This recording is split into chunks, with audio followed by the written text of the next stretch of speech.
Welcome. Today we're going to talk about hybrid learning and the processes that go along with that. I'm Betsy Gilbertson. I did the session last week. I'll do the session next week, and I'm helping with the session that's following that. So if you want to come hang out, this is the place to be. So are any of you currently teaching hybrid, have taught hybrid? Okay, so do you want to share quickly what your experience is with the hybrid that you're encountering? So I teach in the spring semester, 15-week course. I meet face-to-face. Depending on the course, I teach education finance. That one I meet every other week face-to-face to make sure that their heads don't explode. But then there's other ones that I only meet once a month face-to-face, and then everything else is online. Okay. Just depends on the content and how much they need to see my face. Cool. So yeah, do you want to share maybe what the process was that helped you decide to teach hybrid? My students are full-time teachers, and they're coming to school to get their principal certification. So they're working all day long. To expect them to come and have the mental capacity to sit through a 3-hour class once a week, and they're all also cheerleader coaches and have all these other after-school things. So really trying to accommodate their schedules and make it easy for them to come back and get their degree. Fabulous. So did anyone else say that they were teaching currently or have taught hybrid before? Anyone? So this is all new topic. And you had an thought last week that we're going to try to touch base on, so remind me of that as we go through and teach the process of hybrid. So yes, and that's one of the reasons, right?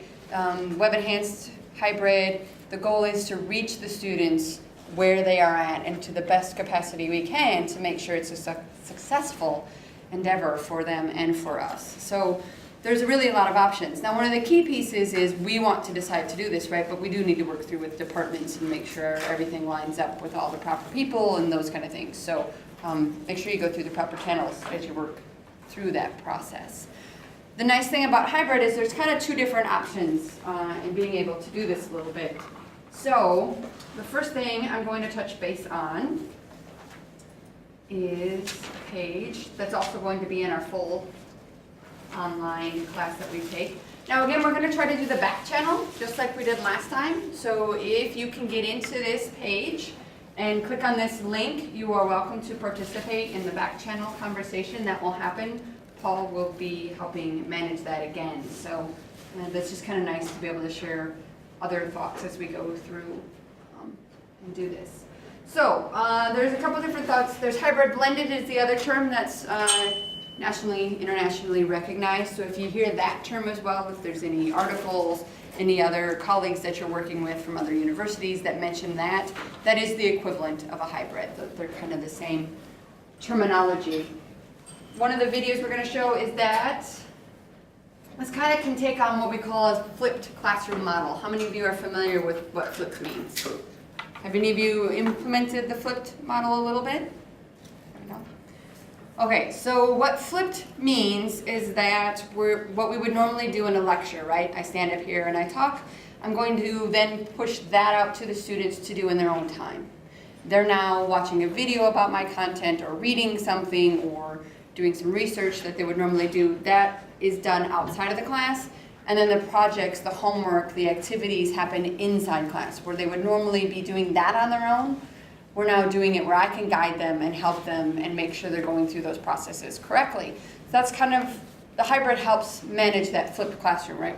We're kind of changing it on its head there. But the flipped classroom can also happen in a fully face-to-face where what would we consider homework, we're sending that out and you're still meeting all the time. Whereas hybrid, part of that time is being exchanged. We don't meet all the time on the same level every day. So it's not every Monday, Wednesday, Friday, much like she has, when they're meeting every other week, once a month. You're exchanging time out online for what would be time out for face-to-face. So that's what the hybrid blended model is. So, but we're going to start with the concept of what flipped means. So we're going to show you this video. Hopefully it'll work out all right. Hi, I'm Julie Schell, and I'm going to provide a 60-second definition of a flipped classroom aided by a terrific visual from the Center for Teaching and Learning at the University of Texas at Austin. Alright, let's go. The easiest way to define a flipped classroom is to think about it in contrast to a traditional class. In a traditional class, students usually get first exposure to course content inside the classroom via direct instruction from their teachers. For example, the first time they hear about the Pythagorean theorem happens during class time. In a flipped class, that first exposure to content happens before the class meets. Students prepare for class time by doing some kind of coverage activity. For example, by watching a lecture video created by their teacher or created by someone else, or by completing a reading assignment. During class, students work on applying the key concepts or ideas they covered in their out-of-class work. They interact with their peers and their instructors during class time. The cycle completes when, after class, students use that feedback gained during class time to further their learning by reviewing concepts they found difficult, confusing, or interesting. Streaming throughout the entire process are the learning goals, the big picture ideas regarding what students should know and be able to do with the particular content being studied. And that's the flipped classroom in 60 seconds. So yes, and there are a lot of other additional resources on this page that you're welcome to go through in a flipped classroom model outside of class.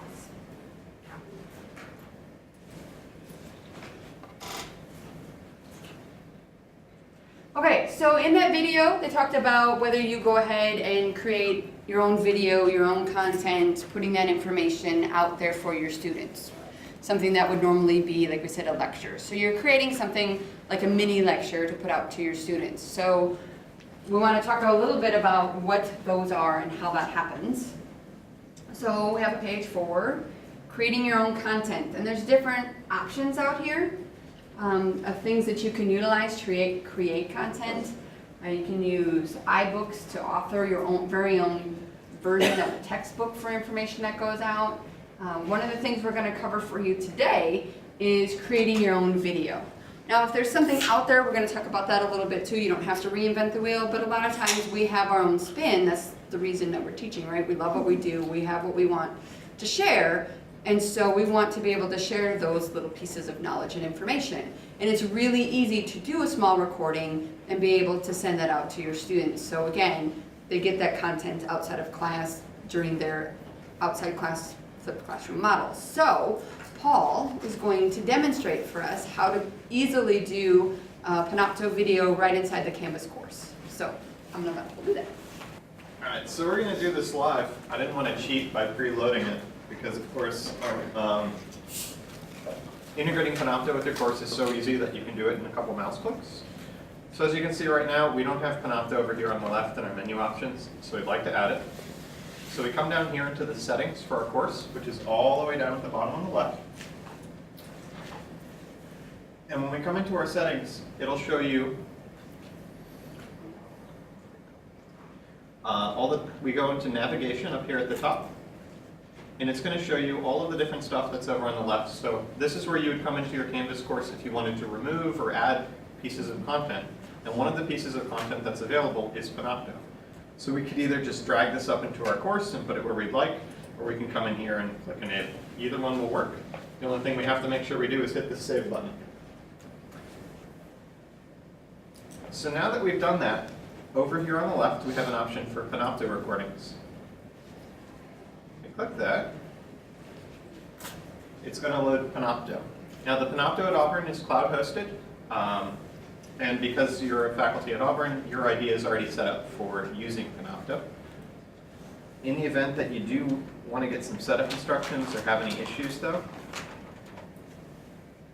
IMG, auburn.edu/IMG, has the help guides and setup information for integrating Panopto. So if you do run into any issues, you want to do something, you have a question, or you run into any kind of issues, IMG provides support, training, and workshops that cover all of this. And they'll be happy to answer your questions. They're a great group of people to call. And they also have all of screenshots of all the instructions of what I'm showing today. So once we've integrated Panopto in our course, we're now able to create recordings. So I'm going to record a new session here. I could also schedule recordings or upload existing media. So if I'd done some offline recordings or I had some material I wanted to upload, I'll be set. So here I'm just going to click Launch Panopto. And I don't have Panopto, so that's fine. I can just click here and download it. This is exactly what you'll run into though, so. Sure. Yeah, we're doing it live, no prep, just to show you this is go ahead and install it. Great. That's why I have to be wearing free flowing. On a mobile device, you'd be downloading the app right now. Yep, from the Play Store or the Apple Store, your iTunes Store. Either works. How secure is your videos up there? So, I mean, All of if the, you, I just don't want them to be able to like be on YouTube because we spend all the time. I will tell you that Okay. the Panopto connection and the Panopto hosting itself is completely secure.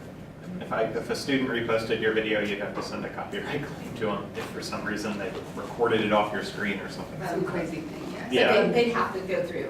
It's They- not like they'd can have to right-click do it or it. something. Right. This is a university license that we pay for to have them host our materials that have access through your course. Now, all creators on the account, so like if you have a TA, or so, you know, anyone that has creative permissions on it can download an MP4, you know, a video podcast and do whatever they want with it. So you have to trust who has Well, yeah, creative I was just permissions. more concerned about the students. Yeah. And you can also That's about- make and we're gonna talk about copyright a little bit in a minute, so that's a good point, thank you for bringing that up. Because so many people are out there just like, oh, I'm just going to use this for my class. I know I'm not going to get a lot of trouble to do that.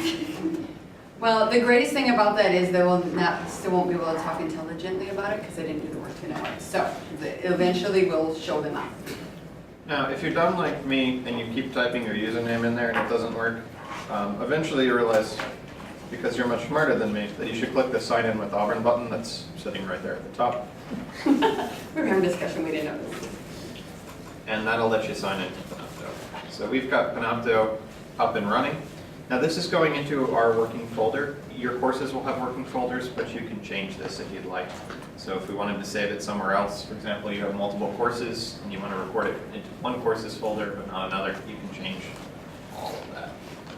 But now that we have Panopto installed and running, whenever we come into our Canvas course and launch Panopto, it's going to pull up that application. So from here, we can create a new recording. I'm going to use the video folder. And we have a webcam in this room. So I think we're getting that webcam over in the corner and recording that.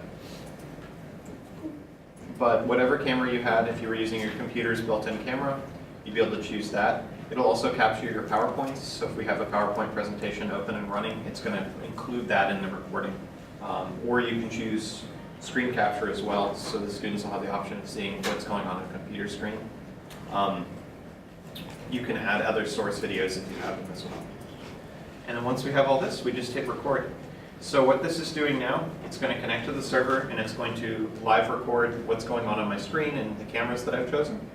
When I hit stop, it's going to go ahead and upload this recording to the server and process it. And now we can include this in our course, and include it in modules. You can screen capture and capture your PowerPoint in the same recording? Because both of them were checked. So Yeah. how would it feed back to the student if you had captured your screen and your PowerPoint? Well, let's view it. One of the views will be like a mirror version. Yeah, it's gonna have picture and picture and picture, yeah. It does that. I had was that cycle feed there. A lot of times the easier thing is to have your PowerPoint be your screen capture, Yeah. and then you can go back and forth between what it is that you're doing. And the nice thing about a screen capture, right, is sometimes we do want to show something other than a PowerPoint. There might be some software that we're using as a demonstration, say MyMathLab, or some analysis software tool that we need to do statistics in, or those kind of things. The other one of the things that we'll cover for next week is we'll have an example of how to navigate through your course, and we can do that here too. So that's the nice thing about a screen capture is you're not limited to PowerPoint. It will do PowerPoint. But yeah. Yeah, and you also have the option of disabling screen capture completely if you just want to record yourself and you don't want them to see lecture notes, or choose a window if you'd like to just record that particular window or just your PowerPoint and not have them see other things. Yeah, you definitely play around with those options. There's a lot of cool stuff you can do. You can also change how the picture is output in the final viewing video, whether you want your information side by side or just the video, the quality, everything about this can be changed over in your output settings. So if you do have piece of content and you're looking at that video and you're just like, I don't like how this video looks, I want to change this. I really need, I'm going to do the 1080p 60 beta. And you may have a piece of content like you're showing, you're doing a capture on a laboratory and you have this section in details, or you have something particularly detailed you want to show. It'd be very useful. So yes, they can, like I said, lab demonstrations, if you're going out into the field to then, doing some soil samples or there's something you have going on that doesn't require, as we have the upload option, you can do that video outside of that and upload it into there. There's other options for uploading video as well, but this one works. Yep, you can always do an offline recording and upload it later if you'd like with Panopto. So if you are recording somewhere where you're going, I don't think you feel comfortable doing it online, I don't want to stream it right now, you can use the recorder and then upload it later. It's not a problem. And like I said, the recorder works on mobile devices. So you can do it on a phone, you can do it on an iPad, you can do it on anything that goes with you where you want to be. And the most important thing, well, not really, but maybe, if you have a piece of content you upload, you realize, I just uploaded 5 seconds of myself stuttering on a video and not the thing I meant to upload. You can just hit delete right on here, and it removes it instantly. So now that it's gone. Are there any questions? Any like length of time or like size issues or anything else like that?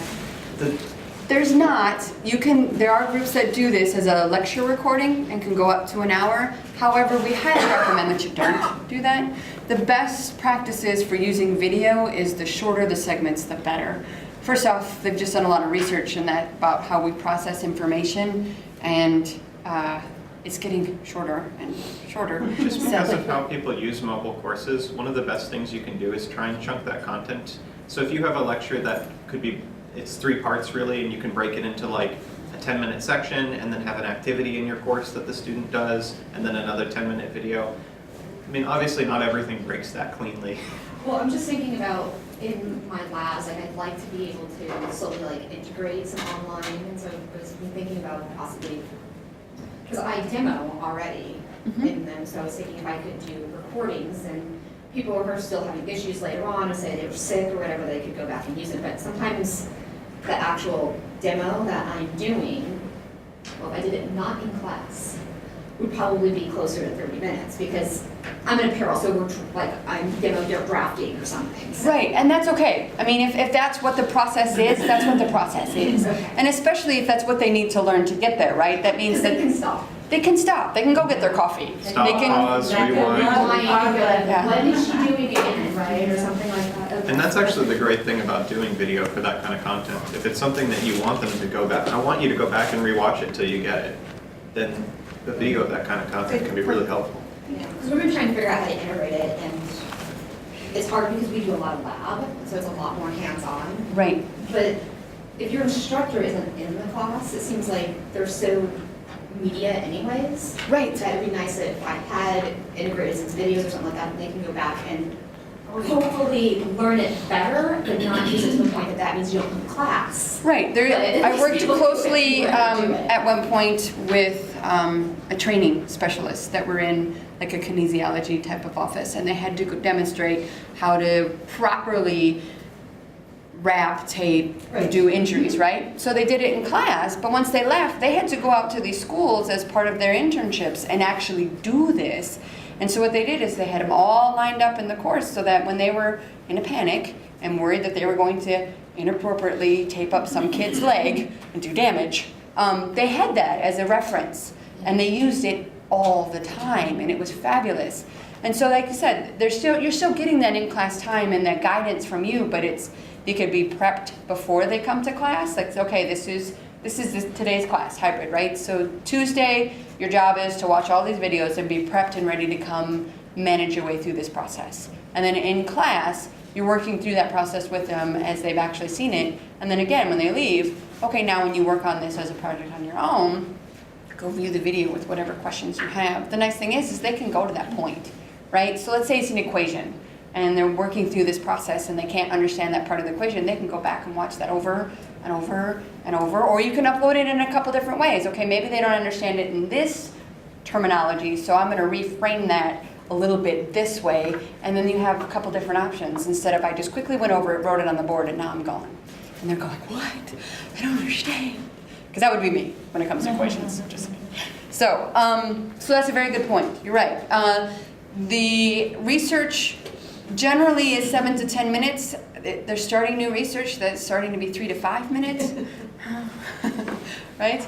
But again, if it's a topic that takes 30 minutes, it takes 30 minutes, and a student has to watch the contents that's important for them to get what they need, then that's what they have to do. But if they have to stop every 3 minutes, then that's okay. Right, if that's what if they're 80. Watch an hour-long, you know. Yeah, and they're still stopping me about every 3 to 5 minutes anyways while I'm demoing. Is Because there's still someone in class that's just like, Not. And then they'll have the opportunity in class to ask you questions about the video. right. And that's the nice thing about the hybrid model, is they're not stuck in one realm or the other. So again, we kind of go back to, for those of us that were in the first sessions about learning styles and those kind of things, we don't get stuck in one learning style, but we get to address different needs of different students in different ways, which is an ideal world, right? Well, especially when all your students learn so differently. I mean, I got some who are just like picking it up like crazy, and I'm like shocked at how fast they're picking up. And I have others who are just like, after being in class with them for 2 hours, they're still looking at me like, yeah. So, Right, so you guys and be like, go and watch the video or something. get it out, right? yes, yeah. Go So out, you know? thank you, that was a very great point. And I think the text on your PowerPoint slides is searchable. Probably. That's a good point. And the other thing is you For can, screen, if I did PowerPoint, I think they can right, and search. not just a screen capture, you have to do the PowerPoint as a capture, right? yeah. Absolutely. And then that way it gets them referencing their books. Like it should be. So they can jump to points. Right. Oh yeah, so then that would make it jump to the video. And jump to the spot that they're struggling with. Okay. So So they can that's, get back to that one clip. Okay, that's a good point, thank you. If I record it as a 50-minute lecture, can I then go back and edit it and cut it down into smaller chunks? Any piece of video content you put in there, you can click on the video, there's a little edit button. You can go back, take pieces out, you can remove pieces in the middle if you don't like them. that's a good, yeah. If a starting point is to record what you would do in a lecture, and that's where you want to start to be able to begin that process for a future semester, and it's already just done, you can do that. And then edit out. It's up to you. You can record at your desk and just do a quick, because we do find quite often, right, that when what we do in a lecture does take a little bit longer. We're adding in, you know, working with the students and answering questions and those kind of things. So what would normally take an hour can often be a 20-minute segment if we just quickly sit down and do it at our desk on our own. So. We run into starting the Panopto recordings and then cutting the first 10 minutes because, you know, when you start class, your students coming up asking questions or answering them. You can just let it run and just take that time off. So, perfect. And you had mentioned copyright, which is a great point because we do have a whole section on copyright. And again, we just went from talking about our own content and being able to make sure that somebody doesn't use it. And you can put a statement, this is copyrighted, you know, do not use. That is absolutely, anything that's considered put on the web is considered published and copyrighted. That is technically a protection, but it does not hurt to state this. The other thing is that if you use content that somebody else has created, that's a huge copyright. So we want to be very careful as we start putting content, even if it's in a course in a password protected environment, you still want to make sure that you're following the law and the guidelines. We are currently working on a copyright policy for Auburn University, and that will be up by probably next fall is our goal. So there will be some guidelines for you to be able to go by at that point.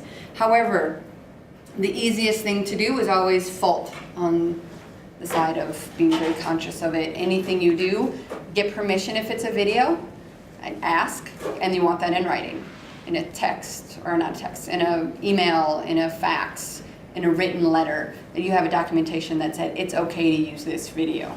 Anything that's out on the web, link to it, and also give credit to where it came from if you're putting it in the paper, just like you would cite an article, right? Because you want to make sure you're giving credit where credit is due. You can link out to anything, and that's not a copyright issue. Now there is some. With video, it's different than with books usually, because usually the book there's an author, you know, but with the video there's like a producer and a director, and there's several different people. So what's the, do you know the policy on That you get a hold of the company, the producer company, and you get permission from them. Now, you will also run into where some of them don't exist anymore. On that, you have to err on your choice. Yeah. There's nothing that we can guide you through on that. I have been doing online videos for people for 15 years, back when we used to capture them, those kind of things. By far, most people will say yes, absolutely, we'd love for you to use this educationally, or they'll say, you know, you can use a piece of it. There's a lot of, great, we want to help education, we want to be a part of this. You can run into that there is sometimes the group that says, you got to pay us a little bit. Often it's minimal. And that's, you know, like $50 or a $100 fee, or maybe per semester, those kind of things, that happens. And then the other one is no. And at that point, you have to find another object that you can utilize in place of that. You can't just go and use it, because if you get caught, then you're on your own. And we don't want that to happen to you. So just follow the protocols of asking permission, finding who the permission comes from. Again, videos, and it's different. DVDs are different than VHS, or different than music, or different than printed material, or different from everything. So that's a whole nother topic all on its own. The But liability does fall on the instructor, yes, that course offer. yes, it falls on the instructor. Not who- the institution. Not the institution, no, because the institution isn't mandating what's going into the course. So you have academic freedom, right? That's a great thing, we love that. That also means that the choice falls with that. So again, just be careful of that. Just link out, make sure you're crediting who needs to be credited, asking permissions where they need to be. And again, there usually isn't any serious repercussions if somebody accidentally, it's, oh, I'm sorry, those kind of things, if you really didn't know. Unless you were personally somehow charging money for creating the videos, you're just going to get a cease and desist, and then you take it down. Possibly. There are some lawsuits that come through the university though, so we just, and again, you don't have a lot to back that up necessarily. There's Teach Act, all that information is on this page, please read through it. There's all kinds of fair use, those kind of things that you can look at. But it's best to just be as careful as you can. Okay. The other option I want to mention in conjunction with that is there are this new push, fairly new, of open educational resources that are out there that we're building, that all different areas of university and K-12 and all different kinds of things are building open access resources. What you want to do is, if you're interested in that, we have another PDS at the end of the month, April 21st, also from noon to 1, that we're going to have the expert from the library is going to come in conjunction with us and talk about what it means to use open educational resources. So there will be more information on that.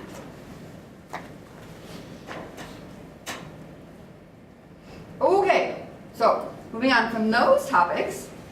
So what I want to do right now is, if we're working in class, hybrid, we've sent out the video, we're asking them to now do something in the class. What do you think you might do as class activities that would kind of incorporate students being able to do some hands-on work? Do you have ideas? Don't be afraid, speak up.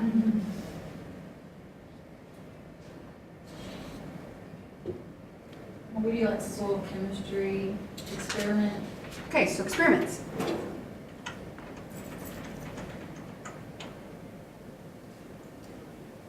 Anyone else? I would be having them actually turn in an assignment, so they'd have to turn in a hard copy from the video of what they learned. So they'd have to actually do the exercise. Okay, so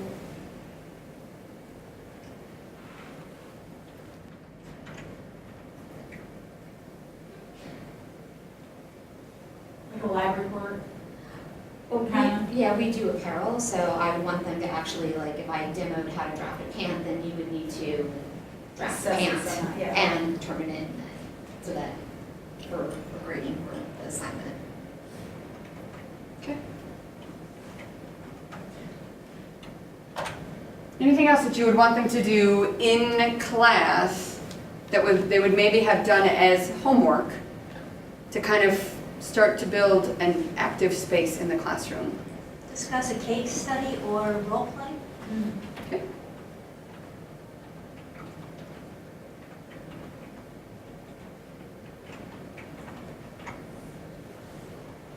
Great. I use my face-to-faces for, I call them work sessions. So whatever my big assignment is, for example, last night they had to reduce a class budget by 10%. So they, outside of class, they research public and non-public money and all these things, and when we're in class, we're doing the activity together.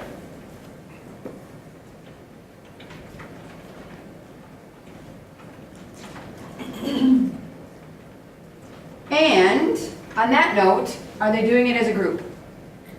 Do they have group? They have the option to do it as a group or not. Oh, very nice. So it's an open option. That's something that we start to run into, right? When we start to be able to have them work in a class, we have them do group work, and those are some things that we need to consider as we build activities into the classroom, and we'll touch base on that in a second. So, I did group presentations. wow. Oops.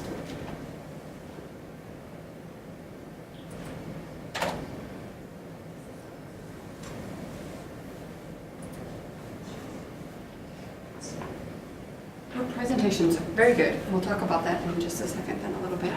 Any other ideas on activities that you would want them to try to do in the class?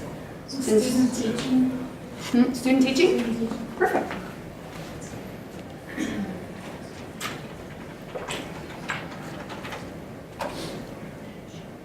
I also have them do, applying like a current event to whatever our learning topic was. So I have them want to go out and, look at newspapers or Google, industry magazines, things like that, and try to find a current event that applies to the topic that we're reviewing.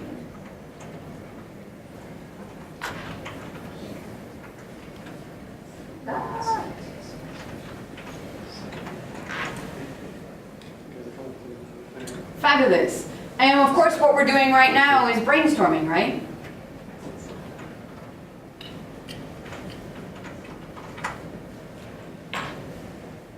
So there's a whole bunch of options that we can start to utilize when we're using our classroom activities as time for the students to be able to participate in different activities that are geared towards what would have been homework. And we're guiding them through. Like I said, it's that flip model. This class period, you're going to watch a video, you're going to do some research, you're going to go out and do the work, and then you're going to come to class prepared to work through this process, and I can guide you through that. Great ideas. And I'm going to hit save because I made changes.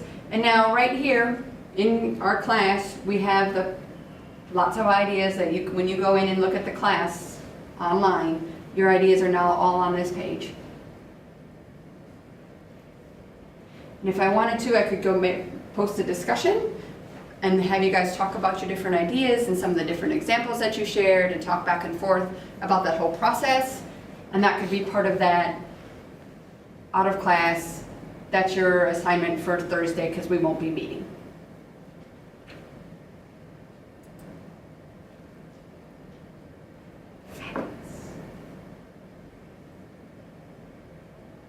Okay, so when we go in here, now this is a video that talks a little bit about some of the different strategies for active learning. It is a longer video. It is a 50-minute video, so I won't torture you at this moment. But it's a great video, so I do stick to the longer one. We had a colleague by the name of Imad that did a PDS session, and it's still very relevant, and so we like to share it because he did a fabulous job. So, out of class, your assignment before next week, as you can see, is to go watch that video. So there are some other options here for how to incorporate the flipped classroom model, utilizing online assignments, because again, we could still do mini lectures in class, right? We can still have lecture time and discussions, and we can still have the outside of class for the hybrid be online assignments. It doesn't have to be the model where they do all of the work in class. It's whatever fits your design of the class best. So you go ahead and design the online scenarios for being able to have them do work. So if we had online assignments,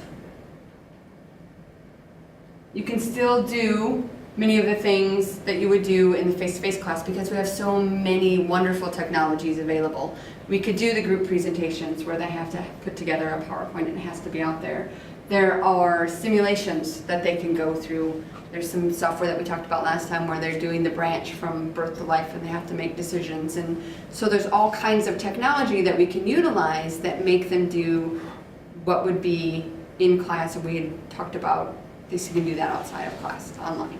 And so it would be Thursday, we would mention a case study, right? We have to do a case study and talk about it. They could do that as a post and that's their class for Thursday instead. So what are some of the things that you have them do when they're outside of class, when they're not meeting with you? Me? Mm-hmm. Well, different classes I use different tools, so I like to use Prezi for my education law. So I will present to them all the cases that normally we would be discussing in class because there's a million YouTube videos that do a really good job reenacting the cases, which helps them learn them better. So outside of class, they have to learn all the case, the Supreme Court rulings and things like that that we're going to be talking about. So yeah, so that's their class time. And she just mentioned a software tool called Prezi, so we'll make sure we put that in the course so that you can know what that is. And actually under the copyright, there's a Prezi about the copyright information, so you can actually see what a Prezi looks like if you haven't used that before. So yes, so there's an article here that has some different options for you to be able to take a look at. And then there's some information about what it means to be an active learner by viewing and watching videos. So as we did the recording in Panopto, and we want to make sure that we've seen that, or know that they've watched it, that they've seen it, what can we do to make sure? So there's an article on that. And do you have any ideas of what we'd want to do? Okay, they watched a video, we want to know they watched a video. Then we might, okay, they're only going to come once a month or every other week, so we might want to have something else in place besides just a classroom activity that demonstrates that they have done that. Do you have any ideas of what you'd want to use? I really like VoiceThread. I don't know if you guys have used that before, but it's kind of, lets you dump your PowerPoint or whatever in, and then you voice over in there, but then it allows the students to comment on individual slides. So after a few slides, if I have a question that I would have asked the class, I ask it in the presentation, and then they have to chime in either text or verbally answer the question. So then you can see who's watched it because they've answered your question or not. That does. Are you using the free version or did education buy a license? We bought a license, and it's integrated into Canvas. That's It's called VoiceThread, VoiceThread. and you get 5 free Here. threads. You don't have to have a license. I'll pull it up for you actually. And we'll make sure we put it in the course as well. It's just under voicethread.com, if I recall. So yeah, can you see that up there, VoiceThread? So yeah, you said 5 free if you use the free version? You get 5 free. Okay. 5 free. Yes, so yeah, it's not something that we've looked at as a university license at this point, but one never knows what can change in the future. So we'll make sure we list this one and the Prezi one in the class for today so that you'll have links to them.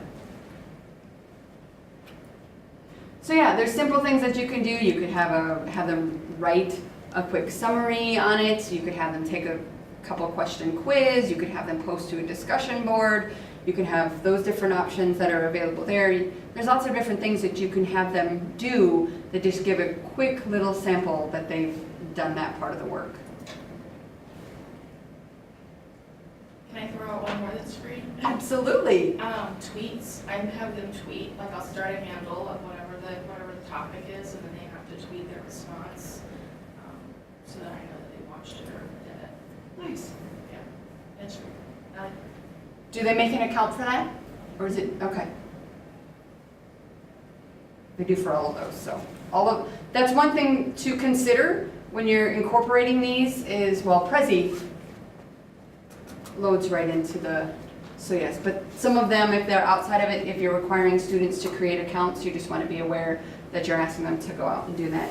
Sometimes students are uncomfortable with that, so you need to be able to know how you want to handle and address that. Do you run into where students are? I have run into students who are like, oh, I don't tweet, so I just let them text it.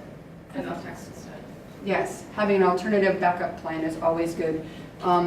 Some people are just uncomfortable about putting themselves out into cyberspace, even though we think that's everyone lives there. There's a whole group that does, but there's a whole other group of people that are really like, I don't want to be out. I don't want to have a presence out there. So we just want to make sure we manage that in thoughtful ways.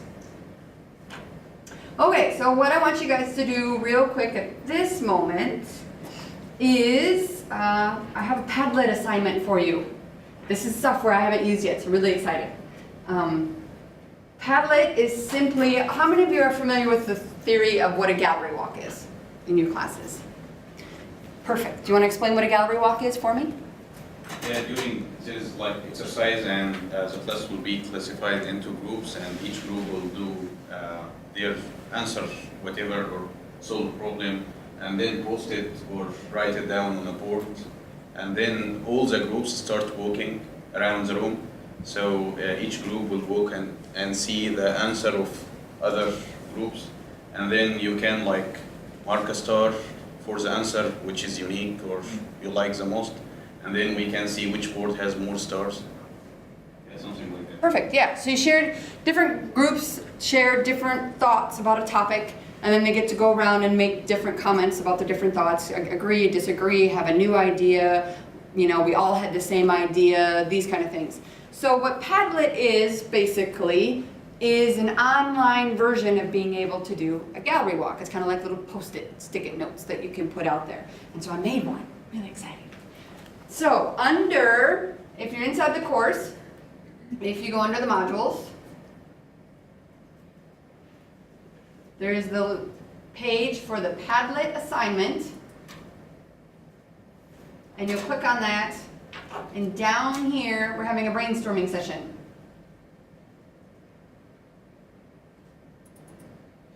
And if you double click on there, you get to make a comment. So what I want you to do is, it says right there, think about class activities and technologies you have discovered and suggest one that you think that you could begin to implement in a hybrid course.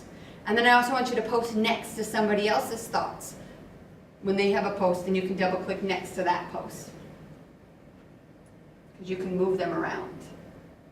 Or you can click on the link up here above that and it'll launch a whole page. And you can double click. And I'm curious how. So jump in. Participate.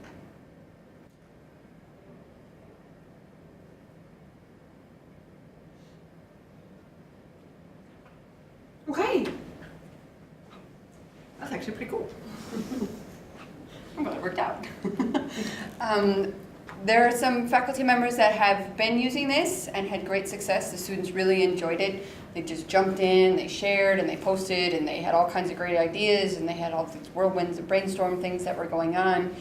And so I was really excited to try it out because I had not utilized it before. But there are some that utilize it in class as a way for the students to facilitate discussions because they were having a hard time getting them to branch out, and there are some that do it as an outside of class assignment where it's just a link and they go out and participate in it. If you have like 100 students, how you can manage all of their answers and ideas? At that point, you would probably want to do a group. You would break them into groups. So, because you can make different, if you log in and make a Padlet account, because I created the first one, and there is a video on both on the page, my Padlet assignment page, on what students can do to log in if you want them to create Padlets. And then there's also an option on how to utilize them. So they should both be there.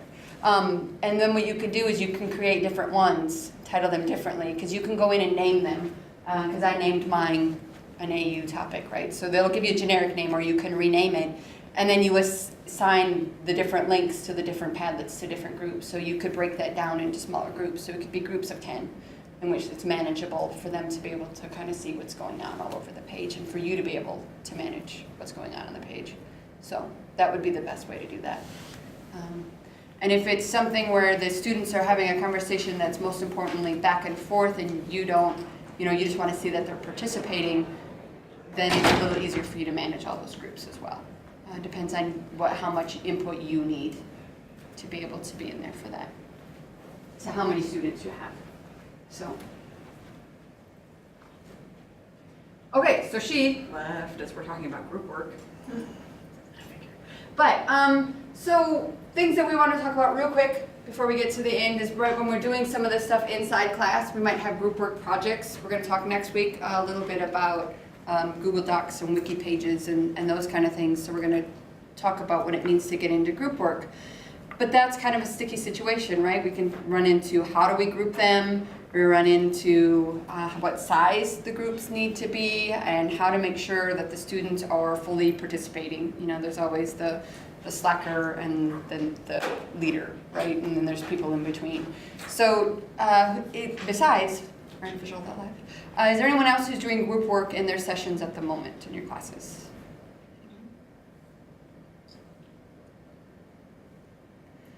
Okay, so some of the different things is it doesn't matter necessarily how you group your students as long as you have a reason for why you're grouping your students. So if you're numbering them off, that's okay, but that's what you're gonna do. If it's random and you're having a Canvas assign them, that's okay too. You just have to kind of stick by whatever it is that you've chosen and be able to not falter as you go through that process. It's also part of trial and error. Some will decide I want to try it this way this semester and realize, well, that way doesn't work for me. It did work for somebody else, but I need my students to be able, maybe they're different expertise levels. There's different topics that they kind of come from and different backgrounds within a major, right? And so I want them to bring those expertise, and so I want to know that these different areas are together in a group so that they have more to share. So there's different ways to do that. Just make sure you have a clear idea of why you're doing it that way. The other thing is group size. If you get too big, like say if you're online and you get past 10, it can be hard to manage. If they're too small, then you might not get enough input. So that's something to be careful of is there. And then when you get into the topics about how you know whether students are carrying their weight or not, we actually have, thankfully, a professor on campus who was kind enough to share a rubric that they had created that you can use as an example or as a reference point about doing peer reviews of the projects. And so they get feedback from the students about who's participating and how and those different kind of things. Because if the students have to say who's doing what and where, oftentimes they'll be kind of kind, might not call them out completely, but there are different things in there that they'll make note of. And that's a portion of the grade then, right? So the group project is a grade, but a portion of that is the review on how well did they actually participate and what parts of the work did they really do. There was one group that I had heard of that actually pulled the veto of throw them off the island option. There was a course that did that, and it worked really well for that course. So it just depends on what's right for you, whereas the group got to say, look, this person they've been excommunicated from the island. I have a comment. Do you have a second to? Yes, absolutely, please. So when we're doing that group work, we almost accept that there's these, kind of the leaders and then the slackers and it really is, that we have enough empirical evidence to say like, yeah, that pretty much is how it is. I was thinking about in an organizational theory and development course one time, I was showing a model where you look at any given task, like let's say we're gonna develop a web page or something. Then we put together basically like a table, and you list all the tasks that have to be done, and then you have each person kind of fill out. This person is responsible for it. This person, these people, in this column, it's the people that need to input on it. This is the person that makes the final decision about it or whatever, And so each person fills that out, and you kind of compare your answers like, see who's going to do what. It's a totally different, but just now in this very moment, this is why these things are cool. Had that revelation that you could almost use that type of thing for, trying to divert that instead of like, okay, well, that's just how it is. Maybe we can actually start to do something to. And there's also challenge of it. Well, it's a really good point actually, because there are some that will actually lay out the roles, right? They'll do like a 6-person set of roles of what that entails. And they'll hand them out to the different students, and they require them to participate as that role. So the leadership person who normally steps up and does that all of a sudden is maybe not the leader. And their part of the grade depends on them taking this other role. So that they have to allow different people. Now it also depends on whether there's group work and there's teamwork. So their teamwork can be per course, and group work is, Kind of interdisciplinary Or- I versus said that backwards. I said it multidisciplinary. backwards. I just realized that. But yeah, so it's whether they go through a whole course as that particular group of students, or whether it's different per class. So that's another thought process in the whole thing. So but they're very important as we try to get into doing class activities, right? And being able to build on that, whether they're in class or online. Okay, so we're getting to the end. There's a few things that you want to consider as you start to put up this information and have students do like accounts. There are FERPA things that you want to make sure of, that you're not putting out any identifying factors. You know, there's nothing like grades that are out on a site somewhere else. There's no information about, you know, social security numbers or anything random like that. The other thing we want to make sure we try to do to the best of our ability is make sure that all content falls under accessibility and tries to aim towards universal design, which means all students have access to the materials to the best and the easiest way possible. Captioning for the videos, you know, like we talked about today, we do have the Office of Accessibility that will help you do that, and that's a really good option to do. And again, the part of captioning helps with accessibility, but it also helps, like you say, you have students that are teachers and they're doing cheer, and they have students, they probably have kids at home, and so a captioned video might mean that while the kid's screaming, which would be my kid screaming in the background while I'm trying to do homework, I can read it. I don't just have to try to hear it. So it's now helped my ability to do better in class, not just someone who requires that because they can't hear. You know what I mean? So those are processes that we want to start to think about as we move forward. And it's easier to do it up front while we're building it than to go back and retrofit afterwards. So you missed the whole group discussion. We're so sad. It's okay. We got through it. Phew. Barely, but we did. All right. So lastly, in the last couple minutes, I believe.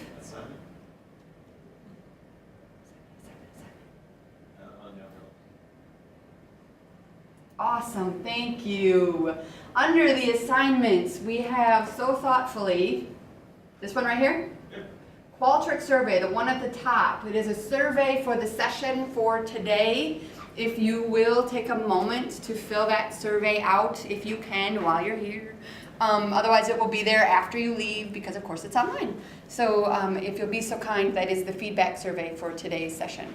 And surveys are actually anonymous versus a quiz, which actually registers as a identifier. Yes. I just want to make that point. Yeah, exactly. Completely anonymous. We'll never know. So if you disliked everything I did today, I will never know who you are.